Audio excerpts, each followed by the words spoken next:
a battleground. Your mind is your best weapon. What keeps you from using your mind's potential? What causes unexplained fears and pain? Shattered relationships, lost opportunities? Does it sometimes seem that there's a hidden enemy working against you? There is. It's called the reactive mind. It works against you in life, preventing you from using your full intelligence and ability. The reactive mind is the source of all of your unwanted emotions, self-doubt, and nightmares. There's only one way to get rid of it. Dianetics. Get it, read it, use it, and learn how to free your full potential. Dianetics. Get your copy now, wherever paperbacks are sold, or call 1-800-213-8700.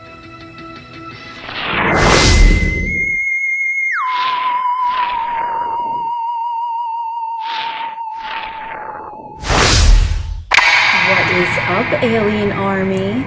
I am Oculus, the alien next door, purveyor of esoteric lore. And on this channel we discuss everything out of this world. So today's topic, we're going to be talking about Scientology, and we are going to be discussing the terms as per what I channeled in regards to this. And Scientology is basically a religion. I believe it's a religion that is founded by L. Ron Hubbard, and he wrote this book called Dianetics, and I actually have this book. I have to be honest, I don't know when or how this book came into my possession. I know I ordered it from Amazon at one point. Pretty sure it's still there, so if you are interested in it, this is going to be a book that I might be looking at some interesting things and then channeling just my interpretation of some things in here. But just for the purposes of dipping our toes in the water today, we're going to be speaking about Dianetics, and it's two major key words, at least by my interpretation. So I'm not channeling L. Ron Hubbard. I am just channeling information that is conveyed to me in regards to these things of Dianetics. I am not quite certain exactly how they are viewed in Scientology. This is my channeled interpretation in terms of psychology. So keep that in mind as we proceed along. Now let's get into it. So what is Scientology? Now, by definition on Wiki, here's what it is. Scientology is a religious system based on the seeking of self-knowledge and spiritual fulfillment through graded courses of study and training. It was founded by American science fiction writer L. Ron Hubbard in 1955. Now, it's interesting to note that when you actually look up the word Scientology, it says noun and then it says trademark. So, interesting, yeah? Okay, let's proceed. So that is basically what Scientology is. It is a religion, or maybe a trademark, and it is founded by a science fiction writer. So keeping that in mind, we're going to now branch off into what a Thetan is, because this is a key factor in Scientology, and then we're going to branch off into an Engram, which is another key factor in Scientology. So I'm going to be reading you the technical definition, or at least skimming them from Wikipedia, and then we are going to get into the channeled shit. We ain't really here for fucking semantics. What is a Thetan by Wikipedia's definition?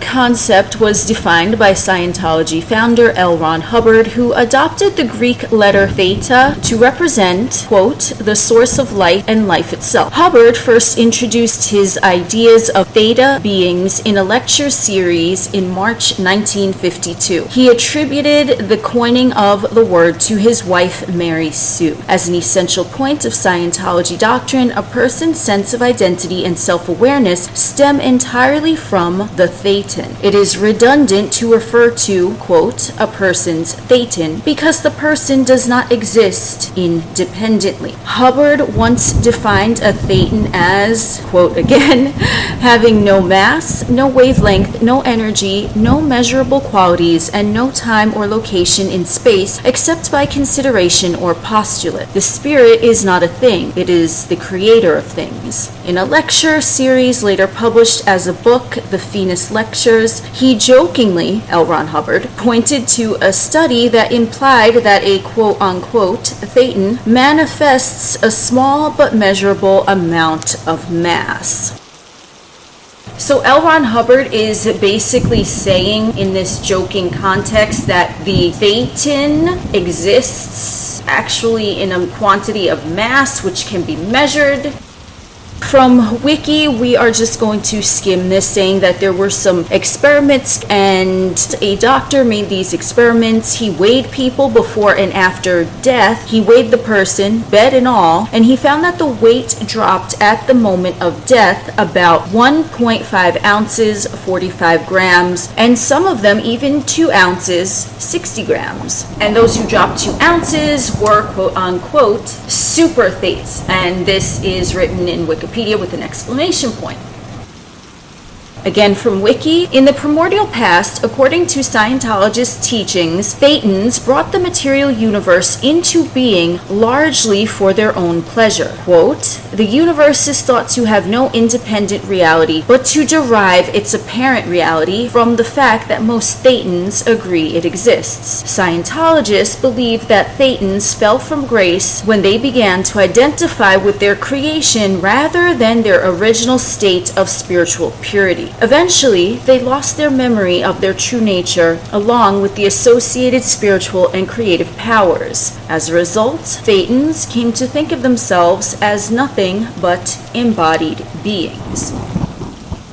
So here's the thing which I channeled in regards to that statement. Now, I am taking Thetan for something interesting. So basically from this description, Thetans are taking as having an actual mass, and it is essentially likened to a part of the soul that identifies with the created thing rather than as the source of creation itself. At least that is what I took from it. And this got me channeling. And here is what I found interesting in the ethers. At the moment of death, basically, this is purported in many varying belief systems and spirituality that the soul is not the vessel, the soul powers the vessel. So when the soul vacates the vessel, you can actually measure that portion of the soul that is being vacated from the body. As we just said, this doctor who measured it in terms of ounces at the moment of death.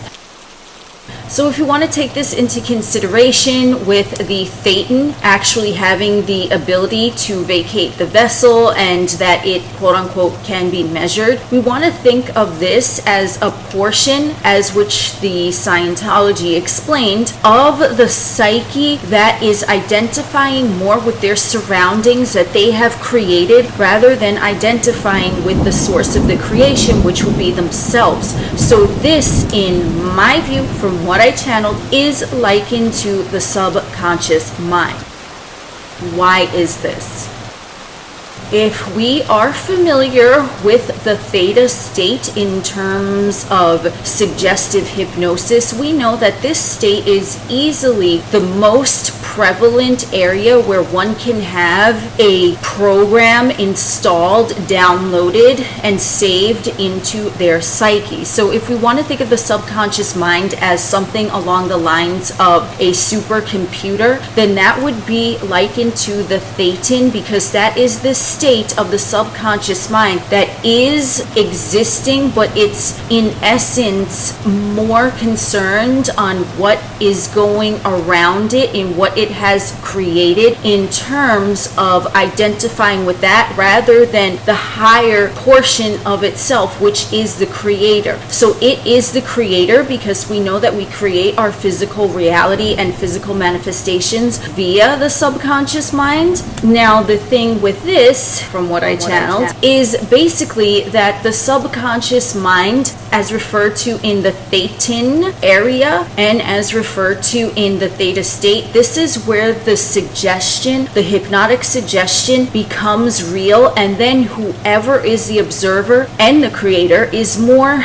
aware that they are a participant in it, identifying with that rather than the part of them that actually created that. So if we want to think of the subconscious mind as storing all these programs, then the Thetan would be the subconscious where all the programming is stored, and someone who has mastered the Theta State is not going to be subjected easily to hypnosis from another, and that is why they are calling some super Thetans, because the energy of the subconscious mind, because remember we went in that little measurement that the doctor studied in his experiment, the super Thetan, quote unquote, had a larger mass that was detected on this scale because they have mastered the subconscious mind. So now the subconscious mind is oscillating at a higher frequency and therefore can be measured as being larger than just a regular quote unquote Thetan. So this is someone who has mastered the subconscious mind, and now instead of identifying as someone who is inside the subconscious mind whirling about in all of that jazz, they are aware that yes, they are creating it and they are also experiencing it as they created it. So Theta State, this is essentially where everyone's reality is constructed and lived out, because you are perpetually in a state of suggestive hypnosis when you are residing in a humanoid vehicle, because we are living the dream, so to speak, because this is a dream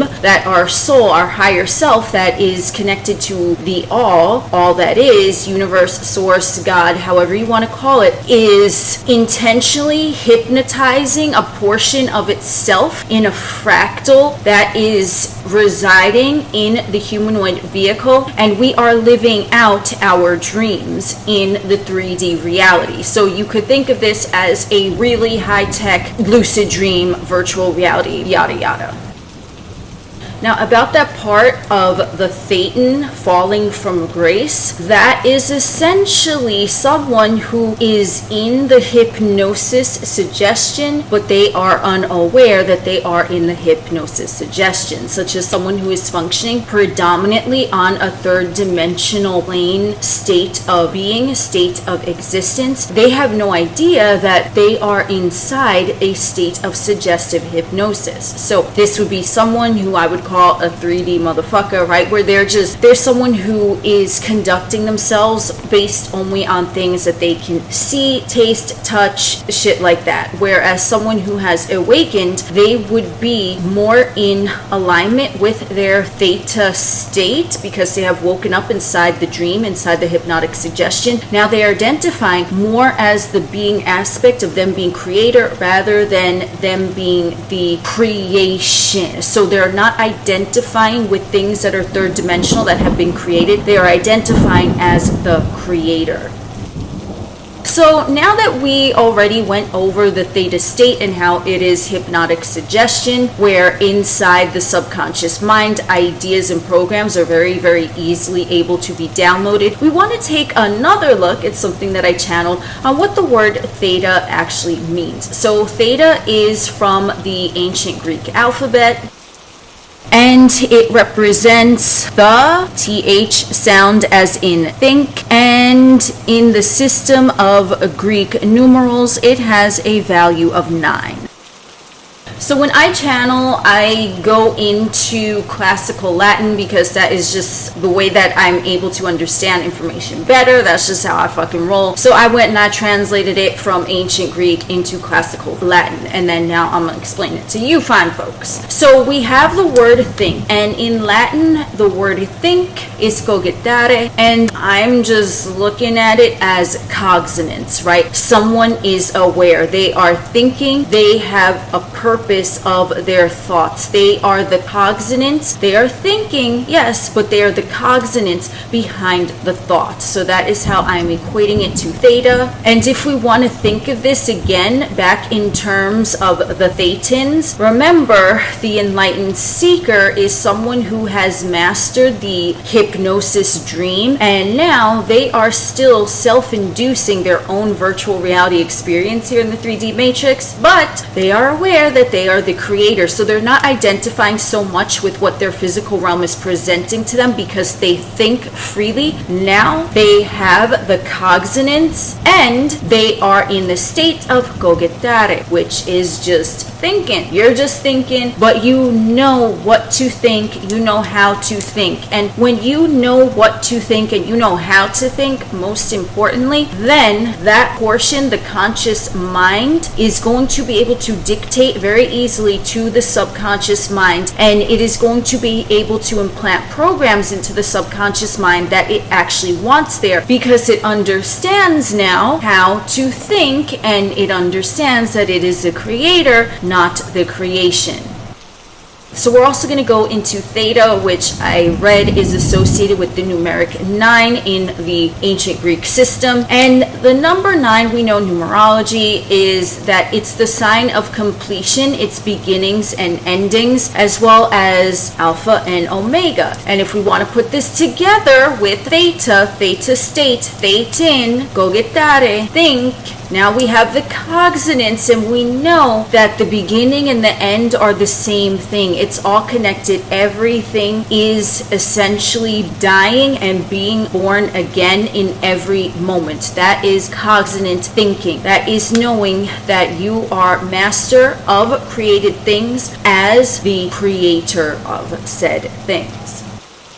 And this also reminds me, the number 9, I went into a whole alpha and omega. I know they're totally different letters from the Greek alphabet than theta, but this is just, remember, this is channeled shit. So I'm just telling it like I fucking sees it, you know what I'm saying? Don't be caught up on semantics. Let every eye discern for itself and trust no agent. So this is my channeling shit right here. So now I took that alpha and omega with the number 9 in terms of theta, theta state, self-hypnosis, being aware that you are awake in the dream and you are creator of said dream. Okay, let's get into, and I'm a really butcher this word, so let's go. Oh my god, I'm gonna have to say it in a fucking Latin accent. Ouroboros. There, just rolls like smoother off of my tongue when I fucking say it in classical Latin. For some fucking reason, probably on my past lives. Never mind. So here we go. This fellow here is an ancient symbol depicting a serpent or dragon eating its own tail. The Ouroboros entered Western tradition via ancient Egyptian iconography and the Greek magical tradition. It was adopted as a symbol in Gnosticism and Hermeticism, and most notably in alchemy. The term derives from ancient Greek, from aura, tail, plus boros, eating. The Ouroboros is often interpreted as a symbol for eternal cyclic renewal or a cycle of life, death, and rebirth. The snake's skin slowing symbolizes the transmigration of souls. The snake biting its own tail is a fertility symbol in some religions. The tail is a phallic symbol, and the mouth is a yonic or womb-like symbol. So we discussed what that famous symbol does. The Ouroboros, the snake or the dragon, which is really fucking interesting because that has come up quite frequently in a few of my fucking videos about reptilian energy. Let's go into Cauda Manducare, which is basically translating into tail eating, but for some reason I understand this one better and it resonates with me channelings. So now when we eat the tail, I actually saw an image here which was very, very specific, and of course it was delivered to me in a fucking metaphor format because that's how we roll up in this motherfucker. But it means basically death and rebirth, plus with the reptilian influence with the snake, the dragon, the scales. Snakes shed their skin. They are constantly, what is it called? I think it's called molting or some shit. I don't even fucking know. I ain't a zoologist, okay? And this is what I got in terms of that. This is how one penetrates the Theta State in order to activate the full Thetan that they already have within them. Not Satan, although you could activate him too if you fucking want to, but I'm saying Thetan. Every time I say Thetan, I'm like Satan. Thetan, Satan, tomato. So that is how I am going to view the Theta State here and the Thetans in terms of the programming and why it's associated with the number 9 and the Ouroboros and the Alpha and Omega constantly eating itself and then dissolving again, right? You're constantly regenerating moment to moment. And even though, as I said, I know the Alpha and Omega are different fucking letters, we're talking about Theta, the letter Theta. We're talking about it because it's an O, right? And if you look at the O in the Theta, it kind of reminds you of that little Ouroboros, right? It's like a round little motherfucker right there that's constantly regenerating itself. So that's my interpretation. Okay, I do have another video on Alpha and Omega, I believe, if you're interested, where I go more in depth with those. But from what I see here in this context with the Thetans and how the Theta State and then the letter, that's how I'm applying it. Okay, so obviously take what resonates. I'm talking about what resonates with me here because this is my fucking channel. So here is the part where we're going to discuss the engram. We're going to discuss the technical definition as per wiki, and then we are going to get into some channeled shit with the beautiful fucking metaphor that it was like the best metaphor ever. To me, well, like today, probably the best metaphor today. I always have good metaphors, you know what I'm saying? Moment to moment, they're all amazing. Anyway. The technical definition from Wiki of an engram in Scientology says, an engram as used in Dianetics and Scientology is a detailed mental image or memory of a traumatic event from the past that occurred when an individual was partially or fully unconscious. You see, partially or fully unconscious. Again, Theta State, easily suggestible to hypnosis. So this is how the engram that we are discussing now enters into the Theta State, into the Thetan subconscious mind. This is what I'm channeling. Back to the technical definition. It is considered pseudoscientific and is different from the meaning of engram in cognitive psychology. According to Dianetics and Scientology, from conception onwards, whenever something painful happens while the analytic mind is unconscious, engrams are supposedly being recorded and stored in an area of the mind Scientology calls the reactive mind. The term engram was coined in 1904 by the German scholar Richard Semon, who defined it as a stimulus impression which could be reactivated by the recurrence of the energetic conditions which ruled at the generation of the engram.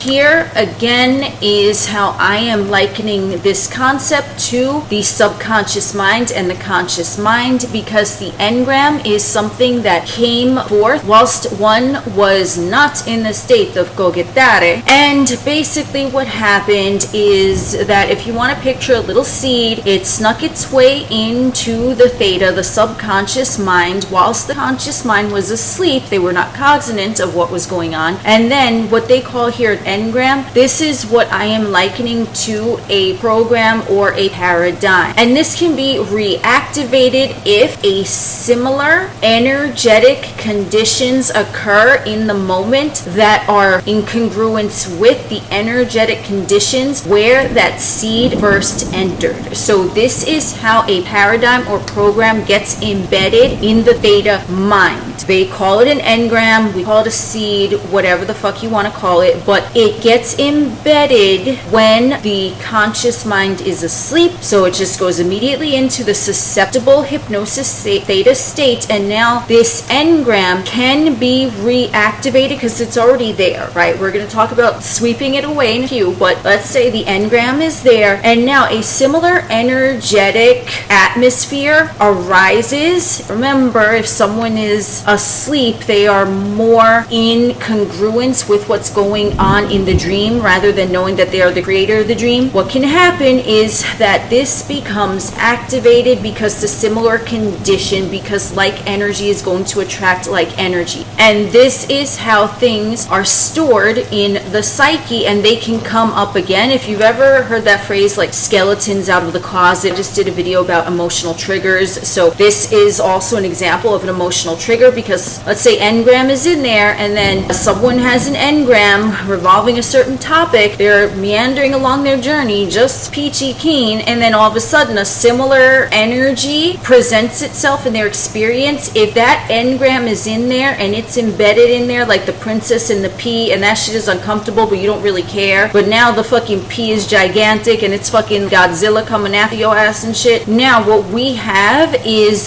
the similar energetic condition because it's matching the frequency of the energy that's already going on inside the garden of the subconscious mind, and the seeker is perhaps going to reactivate that program in whatever manner they choose to do so subconsciously. And that's going to be different with everyone, but it's basically what I'm taking as another word for a trigger, an engram.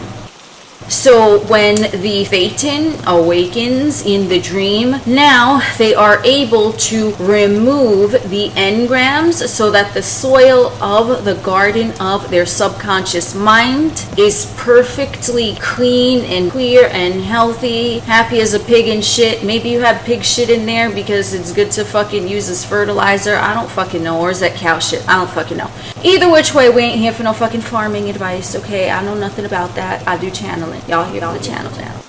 So if we want to do some heavy duty cleaning, as a Thetan who is not identifying with the hypnosis suggestion of the engram that is presenting when the similar energy where the engram first entered presents itself, and now the two of them are doing a little fucking energetic dance, and a sleepy motherfucker is like, oh gosh, and they're just reacting all over the place to their environment. They're reacting to the hypnotic suggestion rather than responding as creator of the hypnotic suggestion. If we want to go in and make shit squeaky motherfucking clean, we want to remove these engrams, what we can do, and this was a beautiful metaphor, beautiful, thank you universe, beautiful fucking metaphor, and we will bring into you Mr. motherfucking Roomba. Like legit, I actually saw this, okay, when I was channeling. I was just shown a beautiful little Roomba robot, and I was like, oh my gosh, okay, and now we're gonna tie everything all together, because you know in my videos we make everything all connected, because everything already is fucking all connected. We have Mr. Roomba, or as I just mentioned, right, we have Mr. Ouroboros.